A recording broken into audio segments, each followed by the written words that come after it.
조갑제 TV 시청자 여러분 안녕하십니까.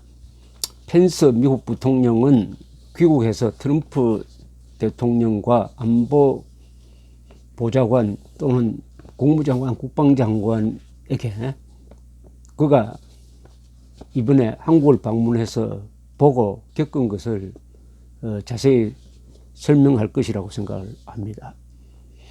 거기서 어떤 인상을 받게 될지는 대충 짐작이 갑니다. 미국 입장에서는 문재인 정부가 미국과 중국 사이에서 중국으로 기울고 있다는 의심을 하게 되었을 것입니다. 그것은 작년에 있었던 이른바 사드 문제라는 것을 해결하는 과정에서 중국에 대해서 수도권에 사드 추가 배치를 하지 않는다라고 약속을 한 것입니다. 이것은 주한미군의 안전에 절대로 도움이 되지 않습니다. 두 번째는 미국 주도의 미사일 방어망 건설에 참여하지 않겠다고 약속을 했습니다. 또는 견해 표명을 했습니다. 이것도 미국, 중국 사이에서 중국으로 기운 것이라고 볼 수 있습니다. 동시에 한미일 동맹을 군사 동맹 관계로 격상하지 않겠다는 약속을 한 것도 실질적으로 이미 군사 동맹으로 기능하고 있는데 굳이 그것을 부정하는 것으로 봐서 미국은 한국의 문재인 정부가 중국으로 기우고 있구나 하는 의심을 굳혔을 것이라고 생각합니다. 더구나 이번에 평창 동계올림픽에서 북한 노동당 정권이 연출하는 정치쇼에 문재인 정부가 길을 열어주고 또 적극적으로 거기에 호응을 하고, 더구나 김정은이 평양에 와서 회담하자고 하니까 거기에 응하는 걸, 이걸 지켜보면서 한국이 북한과 미국 사이에서도 북한으로 기울고 있구나 하는 의심을 더욱 강화했을 것이라고 생각합니다. 이런 모든 의심이 어디서 이제 시험대에 오르느냐 하면은 미국과 한국이 약속했던 대로 평창 올림픽이 끝난 다음에 한미 군사훈련을 재개해야 되는데 북한은 지금 재개하면 가만 안 있겠다고 얼음장을 놓고 있습니다. 과연 문재인 정부가 흔쾌히 훈련 재개에 동의하느냐 마느냐, 이것이 시금석이 될 것입니다. 만약 동의하지 않으면은, 그래야 한미 군사훈련이 재개되지 않으면은 그때는 한미 간의 관계는 돌아갈 수 없는 다리를 넘어서 아주 새로운 상황이 조성될 것이라고 보입니다. 어쨌든 미국 정부는 김정은 정권도 골치가 아픈데 문재인 정권의 좌경적 또는 민중적 외교라고 한국에서는 부릅니다만, 그것이 결국 한미 동맹을 궁극적으로 깨려는 것이 아니냐 하는 의심을 깊게 하는 계기가 되었을 것이라고 생각을 합니다. 자, 이런 판단이 앞으로 북한 핵을 다루는데 어떤 영향을 미칠 것이냐 이겁니다. VOA 미국의 소리 방송이 한반도 전문가 27명을 상대로 설문조사를 한 게 보도가 되었습니다. 그 중에서 평창 올림픽 이후에 남북 관계, 미북 관계가 개선될 것이냐, 회의적이냐 하는 질문을 한 데 대해서 개선될 것이라고 대답한 사람은 한 사람도 없습니다. 다 악화되든지 지켜봐야 된다, 이런 이야기를 하고 있습니다. 그 중에 한 사람, 제임스 제프리 전 백악관 국가안보회의 부보좌관은 이렇게 정리를 했습니다. 북한의 목적은 궁극적으로 한반도 전체를 통일하는 것이다. 적화 통일하는 것이라고 생각을 한다. 이것은 북한이 한국을 다루는 데 있어서 오직 한국의 항복을 바란다. 이것은 2차 대전 때 미국과 일본의 관계가 똑같다. 미국과 일본 중에 하나는 없어져야 한다. 하나는 항복해야 된다는 그런 관계와 똑같은 상황이다 라고 이렇게 이야기를 했습니다. 그리고 일부 전문가들은 미국과 한국의 연합군사훈련 중단을 요구하고 있는데, 이게 만약 문재인 대통령이 그 북한 정권의 압박에 굴복하기는 한다면은 이건 중대한 사태가 되는데, 이것은 한국 대통령이 단독으로 결정할 수 없는 사안이다. 미국과 반드시 의논해야 될 부분이다. 이렇게 이야기를 했습니다. 이런 상황을 종합하면은 이번 평창에서 보여준 문재인 정권의 북한에 대한 굴종적인 또는 굴욕적인 태도, 그리고 미국에 대해서는 섭섭한, 미국과 북한 사이에서 중립도 아니고 오히려 북한의 기운은 이런 작금의 모습이 문재인 정부로서는 한반도의 평화를 유지하기 위해서 미국이 북한을 군사적으로 때리는 것을 막기 위해서는 그렇게 할 수밖에 없는 평화 전략이다, 이렇게 이야기를 하겠지만은, 냉정하게 보면은 문재인 정부의 그러한 북한에 경사되는 모습의 이런 정책은 결과적으로는 한반도에서의 전쟁 위험성을 높인다, 이렇게 분석할 수가 있습니다. 왜냐하면 미국은 이제 북한 핵을 이렇게 평가하게 되었습니다. 과거에 부시 오바마 정부와 근본적으로 다른 북한 핵에 대한 평가가 있습니다. 그것은 북한의 핵은 두 가지 목적이다. 하나는 한국을 적화시키는 목적, 그것을 위해서 미국을 본토를 군사적으로 위협한다. 이 두 가지 위협이 있다. 하나는 남한을 아예 공산화시켜서 없애버리는 게 첫째 목적이고, 그것을 위해서는 미국의 개입을 차단하기 위해서, 미국의 지원을 차단하기 위해서 미국을 ICBM으로 위협한다. 자, 두 가지 목적을 가진 것이 북한의 핵이다, 이렇게 평가하게 됐습니다. 이 점이 트럼프 대통령이 가지고 있는 전 정권과 근본적으로 다른 북한 핵에 대한 평가 자세인 것입니다. 그 생각이 이번에 평창 동계올림픽을 통해서 더욱 확신으로 변했다고 생각을 합니다. 지금까지의 판단이 맞았다. 즉, 이번에 문재인 정권이, 좌파적 성향을 가진 문재인 정권이 북한 정권에 이렇게 약하게 또는 굴욕적으로 나가는 것을 보면서, 아, 북한 핵이 이미 대한민국을 흔들고 있구나, 대한민국의 적화 전략에 이미 쓰이고 있구나, 이렇게 판단을 내렸겠죠. 그러면 미국은 장기적으로 이렇게 생각을 할 것입니다. 그렇다면 북한 핵을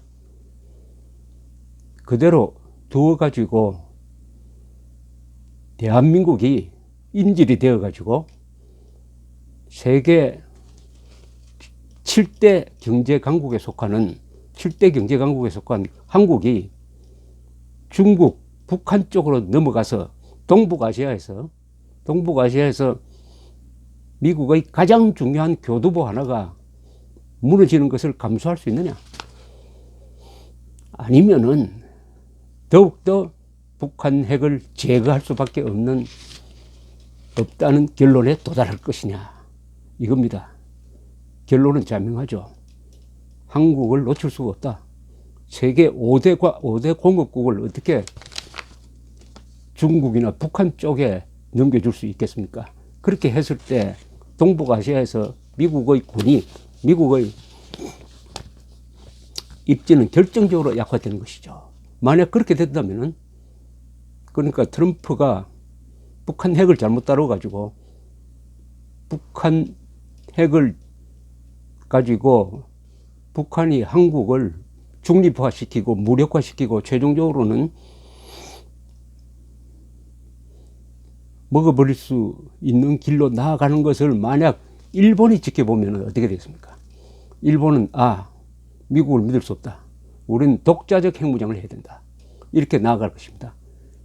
일본이 독자적 핵무장을 한다는 것은 중국에 대한 위협일 뿐만 아니라 미국에 대해서도 치명적인 전략적 실패가 되는 것입니다.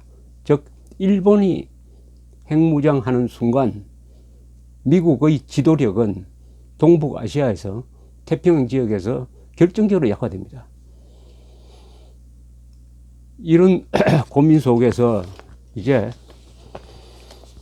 평창 올림픽 끝나면은 이제는 시계 바늘이 D-Day H-Hour를 통해서 제각 돌아가게 될 것이라고 생각을 합니다. 그 결정적 순간이 이제 다가오는 것이죠. 그 결정적 순간은 뭐냐? 미국이 북한을 공격하는 것인데 일단 제한적 공격, 핵미사일 기지에 대한 제한적 공격을 통해서 북한의 코피를 흘리게 한다. 그걸 통해서 북한의 길을 끊는다. 이것이 가장 가능성이 있는 시나리오로 이제 등장하게 되었습니다. 그러니까 문재인, 김정은 두 사람이 합작을 해서 미국에 대응하는 모습을 보임으로써 미국은 오히려 북한 핵은 무력을 통해서 제거할 수밖에 없다. 저걸 가만히 놔두면은 한국까지 넘어가겠구나 하는 판단을 하게 된 것이죠. 이렇게 되면 전쟁 위험이 높아지는 겁니다. 전쟁 위험이 높아지는 것입니다. 이 박근혜 정부 때 김관진 안보실장 밑에서 비서관을 했던 전성훈 씨, 통일 전문가입니다만은 이분이 요새 아산정책연구원에서 계속적으로 이 위기 상황에 대해서 분석하는 글을 올리고 있는데 최근 글에서 이렇게 이야기를 하고 있습니다. 미국이 취할 조치는 북한 핵을 제거하는 군사작전 아니면은 북한이 핵무장 하더라도 한국과 협조해가지고 핵의 균형을 맞춰가지고 핵 대 핵의 균형을 맞춰가지고 억지 전략으로 쓰는 것인데 지금 잘못하면은 미국이 억지 전략은 안 통한다. 북한 핵을 제거하는 수밖에 없다. 그러면 전쟁하는 수밖에 없다. 이쪽으로 갈까 걱정이 된다. 이렇게 하면서 대안으로 이런 주장을 하고 있습니다. 문재인 정부가 빨리 미국에 대해서 전술핵을 재배치를 요구를 해야 된다. 전술핵 재배치를 하면은 북한의 핵 대 남한에 있는 핵이 균형을 맞춰지고 그 다음에는 다른 재래식 군사력이라든지 다른 방법으로 북한을 억제할 수 있다. 그것만이 전쟁을 막는 길이다. 이렇게 호소하고 있는데 이미 아시다시피 문재인 대통령은 한국에 전술핵을 미국 재배치해달라는 요구를 미국에 하지 않겠다고 했습니다. 앞으로도 할 가능성이 없다고 봅니다. 이념적으로 맞지 않아요. 문재인 대통령 그 주변에 있는 세력들은 주사파라고 불리는 세력들이 많이 포진되어 있다고들 하는데 그 사람들의 목표는 한미동맹 해체, 주한미군 철수고 지극히 반미적입니다. 지극히 반미적이니까 미국에 대해서 미국의 전술핵을 가지고 와가지고 주사파가 조국으로 생각하는 북한, 숭배 대상으로 생각하는 김일성의 손자에게 불리한 상황을 만들려는 생각은 하지 않을 것입니다. 그러니까 전술핵 재배치라는 말이 문재인 정권 입에서 나올 가능성은 없다고 봅니다. 그리고 지금 핵 대피 훈련을 하지 않습니다. 북한 핵 위협이 현실화되어 있는데도 문재인 정부는 핵미사일이 떨어질 때 어떻게 우리는 살아남을 거냐 하는 훈련을 하지 않습니다. 이 훈련을 하지 않는 것을 미국은 어떻게 보겠습니까? 아, 저런 문재인 정부를 믿고는 북한의 핵을 억제할 수가 없다. 아예 없애는 수밖에 없다. 더욱 이렇게 생각이 될 것이고 이번 평창 올림픽을 계기로 해가지고 더욱더 북한 핵은 군사적으로 제거하는 수밖에 없다. 그러면은 서울 보호는 누가 하느냐? 거기에 대해서는 문재인 정부가 거기에 대해서는 책임을 져야 한다. 문재인 정부가 책임을 지는 수밖에 없다. 우리는 북한이 보복할 가능성이 가장 낮은 방식으로 핵미사일 제거하는 작전을 펼 것인데 그렇게 하면 서울 공격은 못할 것인데 한다고 하더라도 확률은 낮을 텐데 그렇더라도 그것은 문재인 정부가 책임져야 한다. 왜냐? 이런 상황을 악화시킨 것이 문재인 정부니까 뭐 이런 식으로 생각하면 다소 홀가분해질 가능성이 있습니다. 미국으로서는 이 세상 사람들이 하는 최선의 정책이란 것은 지나놓고 보면 최악의 정책이 되는 경우가 많은 것입니다. 그것은 미래 예측이 잘못되었을 때 그렇게 됩니다. 그런 것을 흔히 의도되지 않는 결과라고 합니다. 의도되지 않는. 문재인 정부는 이렇게 북한 정권의 평화 공세에 호응을 해주면은 미국도 여기에 감동을 하든지 아니면 그 분위기에 넘어가 가지고 북한을 공격하지 못하게 될 것이다. 이렇게 계산을 하겠지만은 결과적으로는 문재인 정권이 북한과 손을 잡고 평화 공세를 펴는 그것이 바로 김정은 정권에 대한 공격 가능성을 높이고 결과적으로는 그 불똥이 문재인 정권한테 띄어가지고 곤란한 위치에 서는 방향으로 이 사태가 전개되지 않을까 저는 그렇게 생각합니다. 감사합니다.